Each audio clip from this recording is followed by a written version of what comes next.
Hi, this is part 3 of the basic bow grip technique. Today I would like to talk about pinky control on the bow. First I'll show you the ultimate goal of these exercises. So the ultimate goal is to be able to hold the bow horizontally with a relaxed wrist and relaxed index finger off the bow, and be able to move the bow only with your pinky up and down, sideways, in and out, in Colombian language, circle clockwise, circle counterclockwise, figure eight one way, figure eight the other way. So that's your ultimate goal. This will give you complete control over the bow in the lower half. So now how to get there? So the problem is twofold. One is strengthening the muscles controlling the pinky and this side of the hand.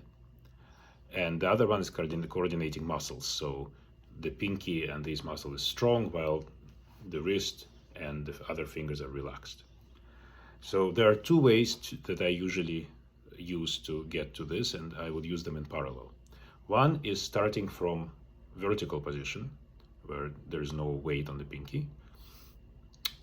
Very important to separate the pinky muscles from the wrist, so that tension in the pinky does not transfer into the wrist. Because the usual problems that I always see is the moment the bow is balanced by the pinky, and especially when you try to relax the index at the same time, the wrist goes like this. So we want to really isolate. So even when the bow is completely on the pinky, the wrist joint is totally loose, like a bubble, what they call bubble head that you put in the car on the dashboard, and it goes like this when you drive. So that's how your wrist should feel. So when you start vertically, you start with bent wrist. You're not going to play like this, but this is in order to isolate the muscles. So you point the hair towards yourself to get that relaxed bump. You relax the index finger, and then you start letting the bow fall away from the index finger by bending your pinky. Again, bending it from here, like I was showing in the previous video. Bend it, and then you put back. Bend it and push it back until it touches the index. Start with like 10 degrees, then 20 degrees. You can first help yourself by holding the index so it's completely passive. You want the muscles that you're not using to actually be passive. So you gradually increase the angle, and you make sure that you can control the plane in which the bow is moving. So the bow doesn't wobble around, but just goes in one plane. So your goal with this is to gradually get to nearly 90-degree seesaw, using only your pinky. Everything else is relaxed, and index doesn't follow the bow. Index is real passive. So that's one way.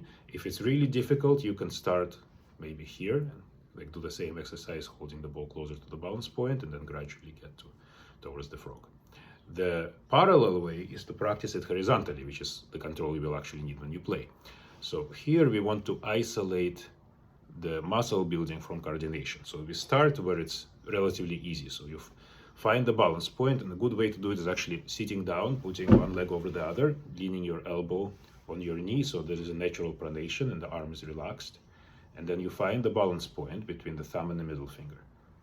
And you feel that the bow can just easily sway back and forth. That you are not squeezing it, you're just letting it lie inside that ring between the thumb and the middle finger. Then you go just a little bit towards the frog, so the tip's starting to fall, but it's still very light. Then you put the pinky on top of the bow, a little bit on the inside. That's a very important detail, that the pinky should always be slightly on the inside of the stick, because that gives you both vertical and lateral control. Actually, if you put the pinky on top of the bow, you will have tension all through here. But if you put it a little bit on the inside, then you can isolate the tension just in the pinky. So that's very important for violinists, is that pinky nail and the thumbnail should always be as short as possible, because otherwise you will not feel a stable bow hold. So again, you go back to just below the balance point, you put the pinky slightly on the inside of the stick, you keep your wrist completely relaxed, you keep the index off and even the ring finger off, not sticking out but just relaxed. And then you start a seesaw. So you bend the pinky upwards so the nail moves vertically, and you let the tip droop, and then you push it back, droop, push it back. and you really carefully watch that no other muscles are getting involved, that you don't start doing this. It's just the pinky. In the beginning, you can help yourself with the other hand by putting the thumb under the wrist and the middle finger right behind the pinky knuckle. If you squeeze them slightly, this will keep the wrist bent and will keep the pinky isolated. Because one of the usual problems is that this part is weak and the weight of the bow pushes this bone upwards. So you never want to see that happen. You want to feel that this is stable. So when you can do this really, really easily, you move 1/4 of an inch, 1 centimeter towards the frog, and you do it again. If it starts feeling difficult and starts feeling like other muscles are reacting, go back.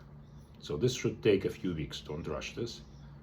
And very, very, very gradually you get this until you can get it right at the frog, and you feel, of course, effort in the pinky, but everything else is relaxed, and you can do this forever.